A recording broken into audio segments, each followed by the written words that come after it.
Across known space, the hum arrived without warning. It was not loud. It did not grow or fade.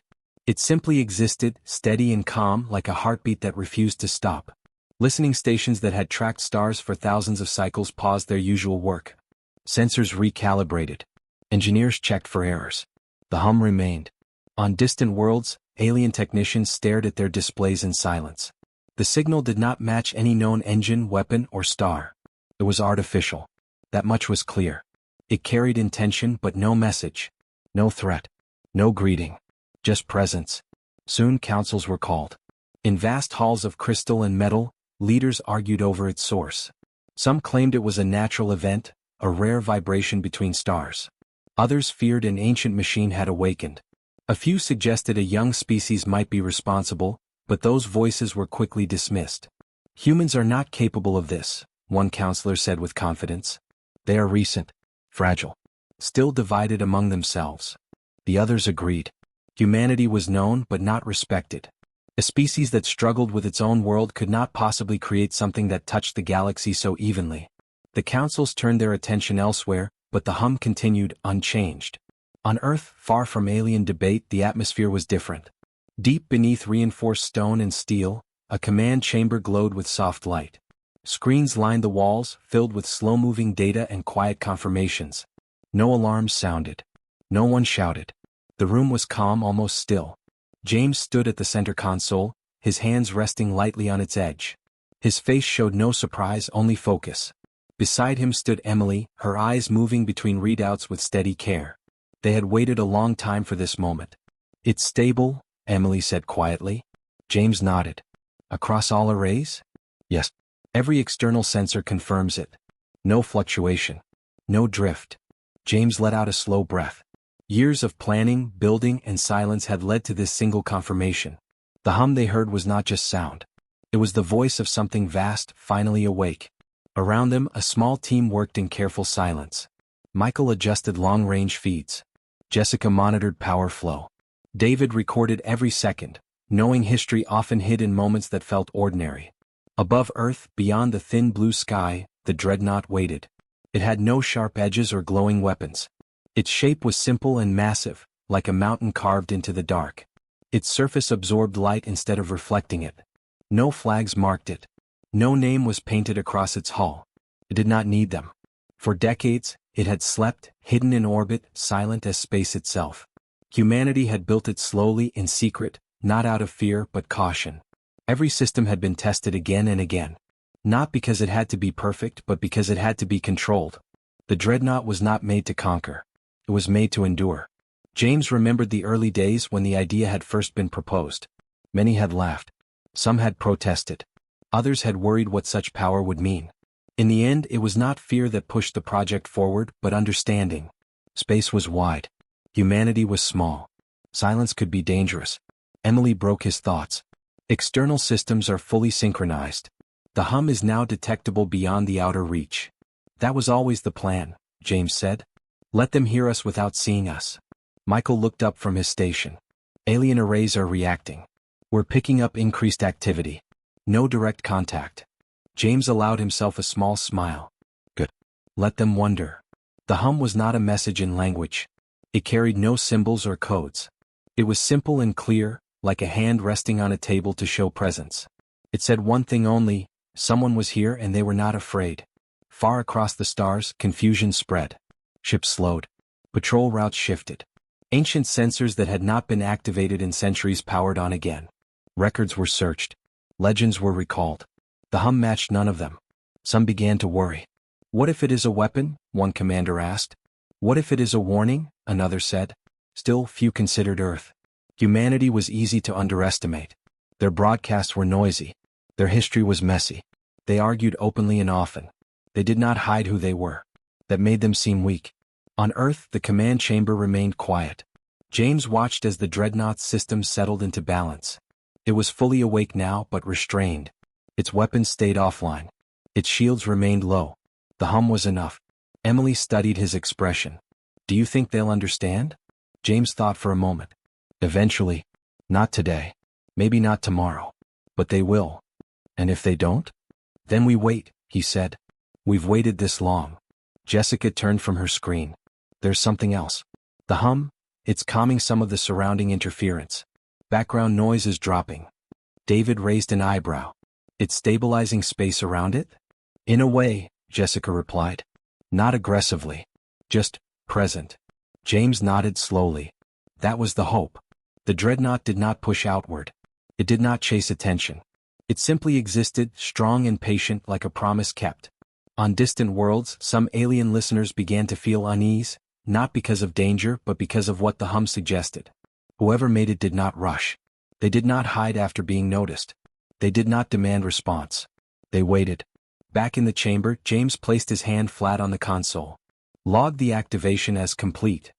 David nodded and entered the final confirmation. Emily looked up at the main display, where a simple line showed the hum stretching into the dark. We didn't say anything. James smiled faintly. We said everything. Humanity did not announce itself with words.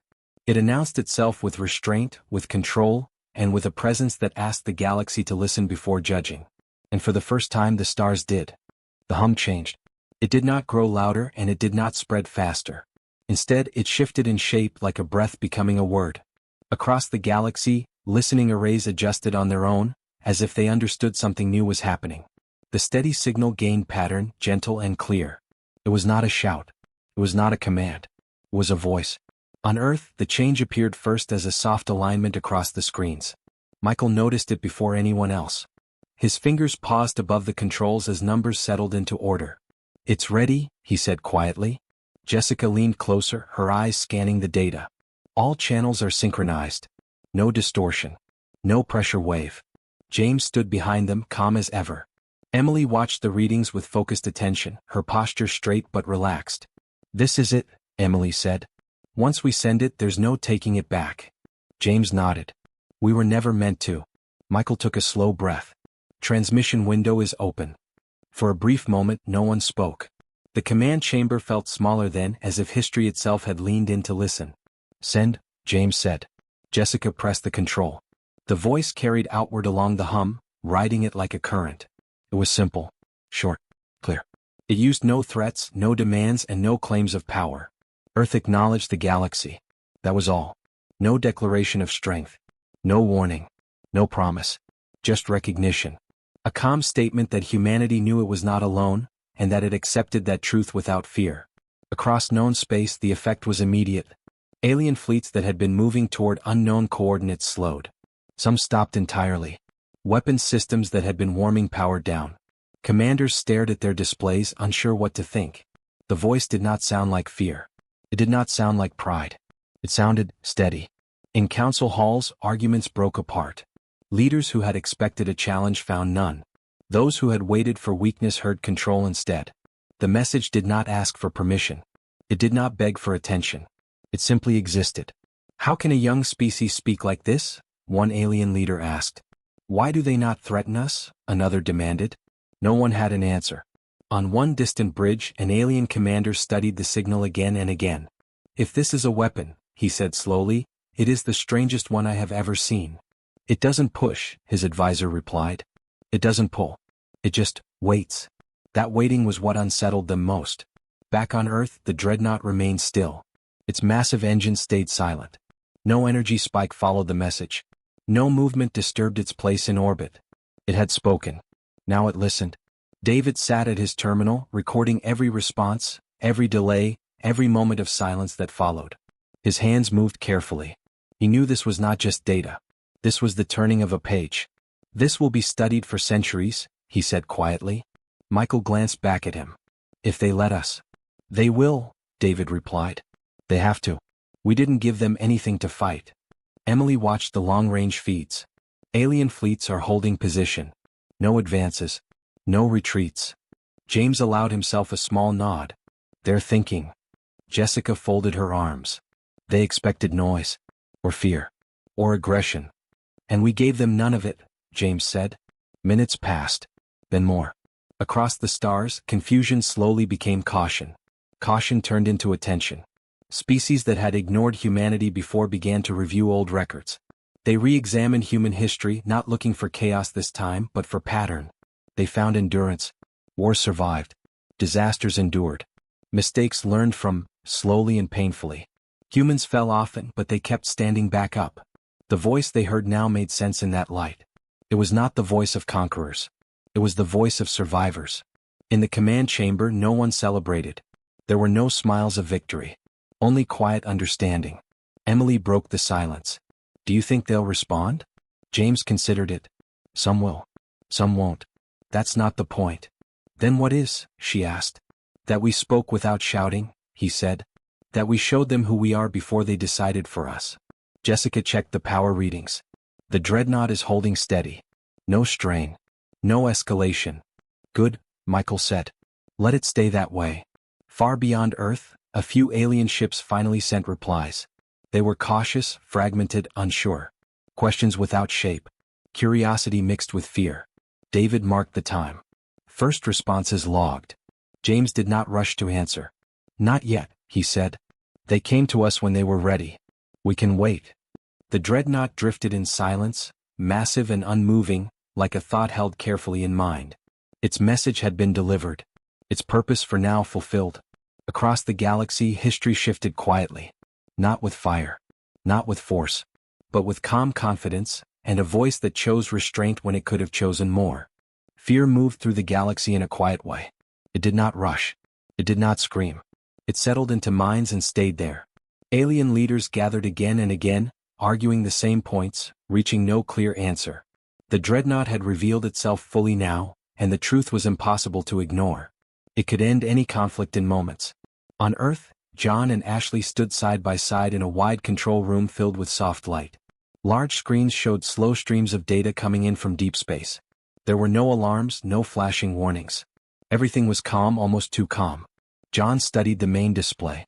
They're scanning it from every angle, he said. Ashley nodded. They're finally seeing what we built. The scans showed clear results. The Dreadnought's structure was beyond anything the galaxy had known. Its energy reserves were vast. Its defensive systems could survive attacks that would break planets. Its weapons, though silent, were precise and final. John swallowed. If this thing fired once, it would be over. Yes, Ashley said softly. For anyone. They waited for the next update. None came. The Dreadnought did not move. Across the stars, alien fleets slowed their patrols. Ships that once moved with confidence now held position. Weapons crews stood ready but were given no orders. Commanders watched their screens and waited for a sign of aggression that never arrived. In distant council chambers, voices grew tense. Why does it not attack? Is this a trap? What kind of species builds this and does nothing?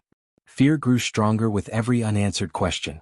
Back on Earth, Daniel worked quietly at his station. He was reading foreign channels, open broadcasts, and shared data streams. Many were not meant for humans, but fear made beings careless. They're talking, Daniel said at last. John turned. About what? About us, Daniel replied. About why we haven't acted. Ashley stepped closer. And what are they saying? Daniel paused, then answered carefully. They think we're testing them. John frowned.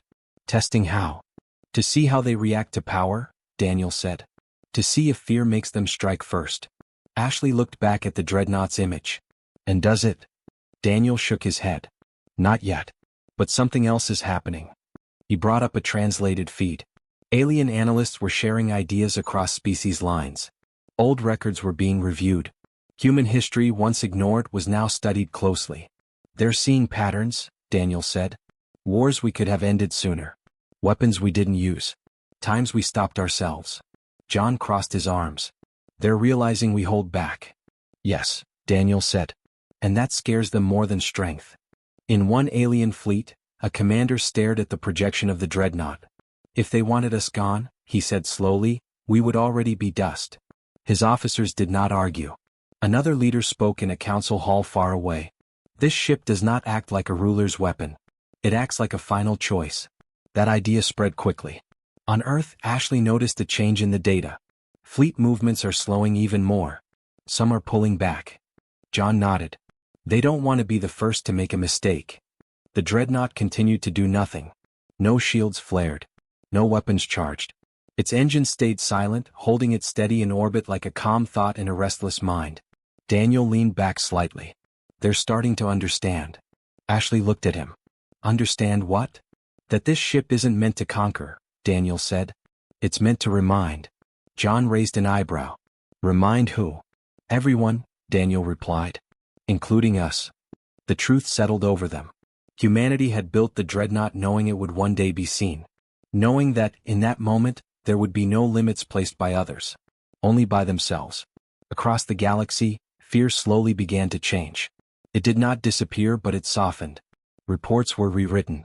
Words like enemy were replaced with unknown power. Some leaders advised patience. Others advised respect. An alien scholar wrote in a public record, "They carry the strength of destruction, yet choose silence. This is not weakness." Back in the control room, hours passed. No one grew tired. No one left their station. John checked the logs. Still no weapons fired. Anywhere. Ashley smiled faintly. That's the loudest message we could send. Daniel saved his latest report. They're learning something new today. What's that? John asked. That mercy can be stronger than fear, Daniel said. The Dreadnought remained still, its shadow stretching quietly across space. And as no shots were fired, as no threats were made, the galaxy measured humanity in a new way. Not by what it could destroy, but by what it chose not to. The first alien ships arrived without weapons charged. That alone was enough to change everything. From Earth's upper observation platform, Lauren watched the distant lights move slowly through space. They did not rush. They did not spread into attack lines. They held a careful formation, open and visible as if they wanted to be seen clearly. They're coming in clean, someone said behind her. Lauren nodded but did not turn. Her eyes stayed on the screen. No shields raised, she said. No weapons active. It was the first peaceful approach from beyond Earth. Not a probe. Not a scan. A delegation. Above the planet, the Dreadnought responded in its own way. Its systems shifted, quiet and controlled. Power levels dropped. Defensive fields softened. The deep hum that had touched the galaxy for days faded until it was barely there, a soft whisper resting against the edge of silence. James stood a short distance away watching the same data. He noticed the change at once. Powering down to passive state, he said calmly. No one questioned the order. No one needed to. The Dreadnought was not retreating. It was choosing. Lauren felt her breath slow as she watched the hum diminish. It felt like watching a giant lower its hand, not in fear but in trust. They see it, she said softly. They all see it. Across the galaxy, listening stations adjusted their sensors. The hum that had once filled the stars was now faint, controlled, intentional. It was still there, but it no longer pressed itself into every corner of space. Alien observers noticed at once. It is stepping back, one analyst said in disbelief. Why would they do that now? Another asked. The answer spread slowly, carried through shared records and open channels. Because someone had chosen peace. The alien delegation continued forward, guided by Earth's signals. Their ships moved carefully, matching Earth's pace. They did not cross any boundary without permission. Every action spoke of caution and respect. Lauren turned to James. They're trusting us. James nodded. And we're returning it. In distant archives, records began to change. Old notes that described humanity as loud, divided, or weak were reviewed and corrected. New words appeared beside the human entry. Patient. Measured. Restrained. One alien historian paused over the data and wrote, "They carry power like a weight, not a crown." On Earth, preparations were simple. No displays of force. No grand welcomes. Just open channels and steady guidance. Humanity did not dress the moment in ceremony. That choice mattered. As the alien ships entered Earth's controlled space, the Dreadnought shifted again. More systems went dark. Its presence became less overwhelming, less dominant. Lauren watched the readings carefully. It's almost silent now. James looked at the numbers and smiled faintly. That's the point. To the galaxy, the message was clear. This power exists. It is controlled. It will not be used unless there is no other choice. Fear, which had once ruled the discussion, now stood back. In its place came something careful and new. Attention. Alien leaders who had once spoken over human voices now waited to hear them. Fleets that once dismissed Earth now tracked its signals closely, not with weapons but with listening arrays. Lauren felt the weight of the moment settle in her chest.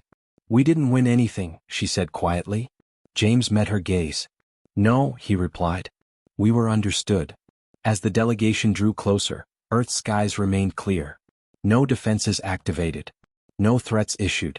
The planet waited, open and calm. Far away, an alien council member recorded a final note for the day. They did not force us to come.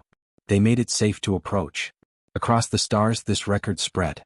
Humanity was no longer underestimated. It was no longer ignored. It was something else now. A voice that spoke softly but carried weight. Lauren watched as the first peaceful contact neared completion. The Dreadnought remained above, quiet and restrained like a promise kept.